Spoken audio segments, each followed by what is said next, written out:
السلام عليكم ورحمة الله وبركاته. في الفيديو ديال اليوم غادي نشوفوا اشنو خاصني الا بغيت ندفع البيرمي، شنو هما الوثائق اللي مطلوبه. كاين غيخصني 6 ديال التصاور بحال اللي غندفع الباسبور، 6 ديال التصاور، فوتوكوبي ديال لاكارت ناسيونال، وكتكون واحد الكونطرا ما بيني وما بين لوطو ايكول، كنديها كنيغاليزيها وكنجيبها. كنجي انا غندفع الوثائق كندفعها في لوطو ايكول. شنو كاين دروس تطبيقيه وكاين دروس نظريه.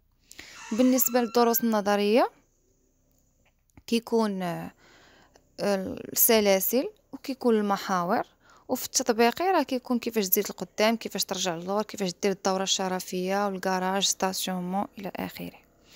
اليوم غادي نشوفوا اوتو ايكول عبد النبي. غادي تلقاو فاطمه خالته في الاستقبال.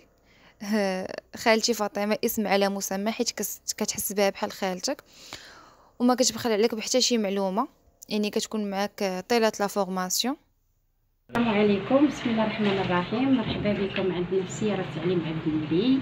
سياره تعليم اللي نبسط لكم فيها الشرح ونوصل لكم الشرح والمعلومات. تسجيل عندنا بثمن مناسب ان شاء الله. مرحبا بكم وما يكون خاطركم. حنا عندنا سياره تعليم كتقوم بالتدريب في جميع انواع البيرمي. عندنا البيرمي عندنا البيرمي بي، عندنا البيرمي سي، عندنا البيرمي دي وحتى الرموق.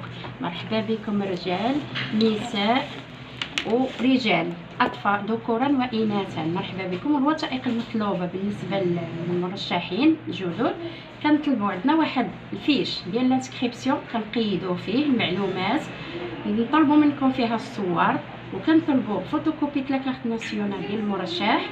هذا الروسي كنعمروه كوا ضمانه ديال المرشح اللي تسجل معنا، وعندنا واحد العقد كنجيليزيوه ما بيننا وبين المرشح الجديد.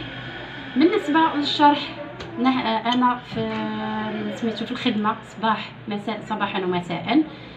بالنسبه للتطبيقي عندنا اطر كفءه كتكون من السيد عبد النبي ومن السيد عمر. راهم بشارتكم، نتمنى ان شاء الله يكونوا عند حسن ظنكم، راه ما يكون غير خاطركم. ومرحبا بكم، وحنا الثمن راه جد مناسب. مرحبا بكم. كما قلت لكم كيكون تتبع فردي او جماعي، كتخدم معكم جميع المحاور وازيد من 30 سلسله اسئله اللي ممكن تلقاو في الامتحان. وإلا عندكم شي اسئله ولا بغيتو مزيد من المعلومات غادي نخلي لكم العنوان ديال المؤسسه في صندوق الوصف والهاتف ديالهم، وغادي نخلي الرابط ديال القناه ديال خالتي فاطمه ديال فاطمه كود. وهادشي اللي كاين بالنسبه للفيديو ديال اليوم. From a young age, taking my soul into the masses, writing my poems for the